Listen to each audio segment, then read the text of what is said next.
안녕하십니까. 후후한의원 이정태 원장입니다. 이번 시간은 발기약도 소용없는 소역감퇴의 원인에 대해서 살펴보는 시간을 가져보도록 하겠습니다. 소역감퇴는 성적인 자극에 대해서 감수성이 많이 약화된 상태 또는 아예 감수성이 떨어진 상태라고 말씀을 좀 드렸습니다. 그러다 보니 성적 자극에 대해서 반응이 없거나 아니면 있더라도 반응 유지가 안 되는 문제로 표현된다고 말씀을 드렸는데요. 이 소역감퇴는 사실 뇌신기학적인 반응 문제입니다. 그래서 우리 그 혈관에 작동하는 비아그라라는 시알리스 같은 이 발기부전 약물도 이 소역감퇴는 해당 사항이 없습니다. 이런 약물들이 성적 자극에 대한 기초적인 반응을 이제 전제로 해서 혈관이 확장되는 걸 이제 도와주는 약인데, 아예 이런 자극에 대한 반응 자체가 형성되지 않는 상태에서는 이런 약물도 의미가 없다라는 거죠. 그래서 이 발기 약물로도 해결이 어려운 게 바로 소역감퇴다. 자, 그러면 이 소역감퇴의 원인은 무엇 때문에 이런 요소들이 발생했는지 그걸 좀 살펴보는 시간을 가져보도록 할 건데요. 크게는 한 6가지 정도로 소개를 해드릴 수가 있습니다. 첫 번째는 이 성신경이 필요해지거나 쇠약해지는 원인이 가장 흔하고 가장 많습니다. 성신경이 많이 필요해졌어요. 쇠약해져서 어떤 자극에 대한 반응을 일으키려면 기본적으로 호르몬도 활성이 돼야 되고 여러 가지 신경물질도 작동이 돼야 되는데, 그런 요소들이 이제 작동하기 어려운 상태가 된 거죠. 이게 뭐라고 할까요? 이게 피로가 너무 누적되면 자극을 무시한다고 하죠. 이게 게을러지고 뇌가 그러면서 이제 이런 문제가 생기는 겁니다. 그럼 성신경 피로나 쇠약이 발생하는 가장 일반적인 이유가 뭐냐? 보통은 이거는 이제 과도한 사정. 그러니까 이제 성관계 빈도가 너무 많거나 아니면 이제 젊은 친구들 같은 경우는 사정을 너무 자주 하는 거예요. 뭐 20대인 경우에도 일주일에 약 2번 정도, 3, 4일 정도의 인터벌을 가지고 관계를 해야만 우리가 이제 필요해진 신경 회복이 다시 회복되고 신경 상태가 회복되고 이러는데, 그런 여지를 주지 않는 거죠. 매일같이 한다든지 하루에 여러 차례 이렇게 사정을 한다든지 이런 문제가 이제 오랜 기간에 걸쳐서 누적이 되면 성신경이 많이 필요해지고 쇠약해져서 어떤 자극에 대해서 반응이 멈추거나 아니면 게을러지는 상태가 될 수 있다. 가장 흔하고 일반적입니다. 두 번째는요, 이 성호르몬이 감소가 됩니다. 주로 언제요? 이 경우는 갱년기 때. 나이가 들면 남성분들은 성호르몬이 자연 감소가 일어납니다. 30대 초중반쯤 지나가면 해마다 1에서 2%씩 남성 호르몬이 감소가 되기 시작하는데요. 이러다가 50대 초중반쯤을 넘어갈 때 남성 호르몬의 이제 감소폭이 훨씬 커집니다. 이때 호르몬이 감소되면서 자극에 대해서 반응도 무뎌지는 이런 상황들이 발생할 수 있고요. 그 다음에 이제 호르몬이 정상적인 범위에는 있으나 균형이 안 맞을 때도 문제가 될 수 있습니다. 이런 경우는 주로 비만, 살이 많이 찌신 분들이 있어요. 살이 많이 찌잖아요. 주로 이제 지방 중심으로 쪘을 경우를 얘기를 합니다. 복부 지방도 생기고 전체적으로 이제 지방량이 높으신 분들은 이 지방이 많아지면 상대적으로 여성 호르몬량이 많아집니다. 우리 남성들한테는 남성 호르몬만 있는 게 아니라 소량이지만 여성 호르몬도 존재합니다. 약 그 남성 호르몬 비해서 0.5%, 그러니까 200분의 1 정도의 여성 호르몬이 있는데요. 요게 많아지면, 그러니까 우리가 체지방이 늘면 여성 호르몬량이 많아지면서 이 비율이 깨집니다. 균형이 깨지면서 문제가 되는데, 남성 호르몬이 정상 범위에 있다 하더라도 여성 호르몬 비중이 높아지면 남성 호르몬이 맥을 못 춥니다. 그래서 병원에 가서 호르몬 검사했더니 멀쩡하대요. 뭐 문제 없대. 정상 범위에 충분히 나와 있다고 그러는데, 그럼 나는 문제가 아예 없는 거냐? 그렇지 않다는 거죠.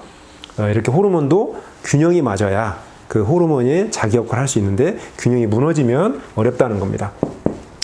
그리고 이제 네 번째가요, 이 통증이나 불편감. 특별히 이제 성관계를 하게 되면 우리 국소 부위, 그러니까 생식기 주변으로 어떤 통증이라든가 불편감이 있으면 이제 발기가 좀 어려워질 수 있습니다. 주로 이제 어떤 외상 또는 뭐 상처 또는 뭐 염증 뭐 이런 요소 때문에 발생할 수 있겠죠. 이게 우리가 발기가 딱 됐는데 음경이 너무 아파요. 그러면 우리 통증이라고 하는 건요, 생존 본능입니다.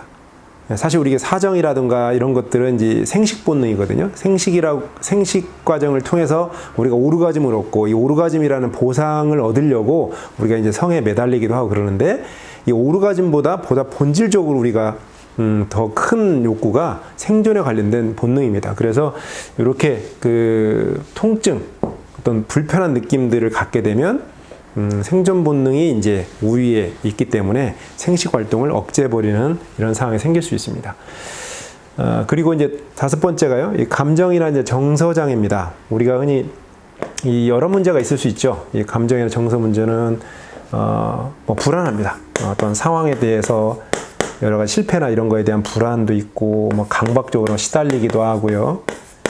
그 다음에 이제 막 초조를 많이 합니다. 내가 이런 관계에서 충분하게 관계를 잘 해낼 수 있을까라고 하는 어떤 강박적인 사고, 이런 초조한 마음들, 그리고 이제 이런 것도 외에도 우울한 것. 이 우울증 있는 분들 같은 경우는 이게 성적인 욕구 반응이 잘 일어나지는 않습니다. 그래서 이렇게 불안이나 강박이나 우울감이나 이런 것들이 있으면 원래 우리가 성적으로 흥분도 일으키고 충동을 일으키려면 도파민이라고 하는 신경물질이 활성이 돼야 되는데, 이런 불안이나 강박이나 초조 같은 경우는 말씀드린 도파민이라고 하는 물질의 활성을 억제합니다. 그래서 내가 막 불안한 상태에서는 잘 안 된다는 거죠. 혼자 할 때는 멀쩡해요.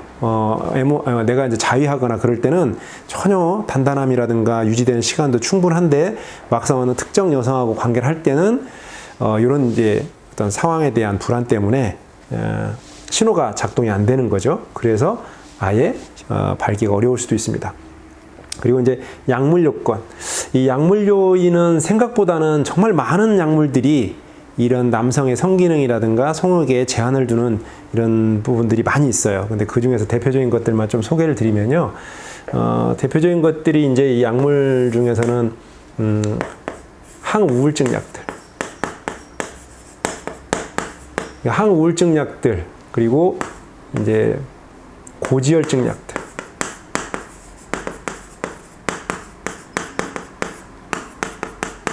항우울증 약은 주로 우리 뇌에서 이제 세로토닌이라고 하는 신경물질이 있습니다. 이 신경물질이 흡수되는 걸 막아주는 게 항우울증 약이거든요. 그러니까 세로토닌이라고 하는 물질이 뇌에서 이제 많이 확보되면 훨씬 더 편안하고 안정감을 느낄 수 있다. 그래서 이제 그런 기전을 갖고 있는데, 요 세로토닌이 많으면 앞서 말씀드렸던 요 도파민이라고 하는 물질이 기랑 관계가 있어요. 그래서 이제 도파민 억제가 일어납니다. 그래서 요 항우울증 약을 좀 장기간 오랫동안 쓰게 되면 성적인 욕구나 충동이 많이 떨어지고 성욕감퇴가 생기는 경우가 흔히 있을 수 있고요.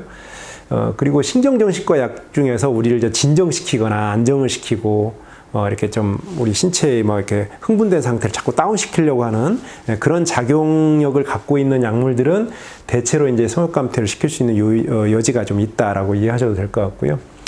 그리고 이제 고지혈증 약들, 이 고지혈증은 콜레스테롤 합성을 간에서 이제 이루어지게 되는데, 이 콜레스테롤 합성을 억제하는 약입니다. 근데 이 콜레스테롤이 우리 성 호르몬의 중요한 원료가 되는 게 바로 콜레스테롤입니다.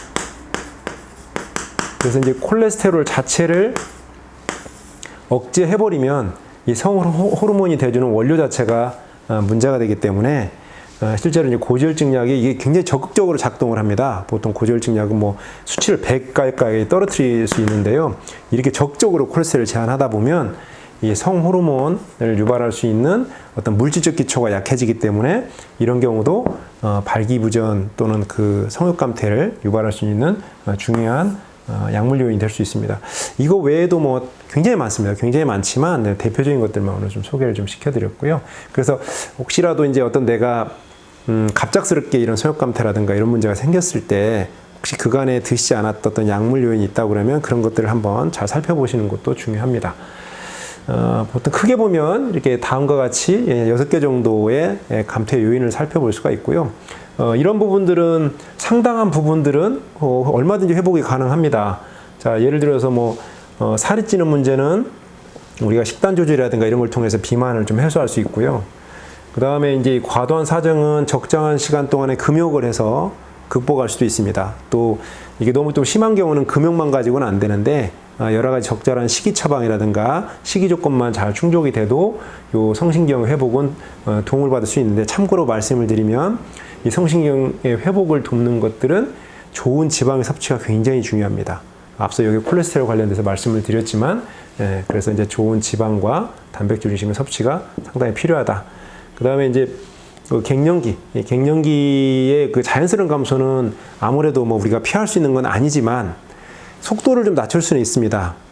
운동을 좀 하시고, 그다음에 말씀드린 우리 식사 환경이라든가 식이 환경을 조절하는 문제를 통해서 얼마든지 완만하게 또는 어느 정도까지 회복할 수 있다라고 말씀드릴 수 있고, 통증이나 불편감을 유발하는 것들은 원인이 됐던 뭐 상처나 염증이 되는 요건만 없어진다면 이런 문제는 서역감퇴가 자연스럽게 없어집니다. 감정이나 정서장애, 이제 이런 상황 불안 같은 경우는 이제 그 상황에 대한 어떤 감정적 치유가 좀 필요하겠죠. 그 다음에 이런 약물 요건들은 제한하면 됩니다. 대개는 이제 약물 요건 같은 경우는 확인을 해서 제한하고 일정한 시간이 지나면 다시 회복되는 경우가 대부분이기 때문에 이런 부분들은 충분히 살펴주기만 하면 얼마든지 회복이 가능하다라고 말씀드릴 수 있고요. 서역감퇴의 정도가 아주 극단적이지만 않다 그러면 우리가 이제 조기에 이런 서역감퇴의 변화를 빨리 캐치해서 말씀드린 간단한 몇 가지의 경우라도 노력을 해주시면 충분하게 건강한 욕구 반응을 가질 수 있다는 점을 설명을 드리고 싶습니다.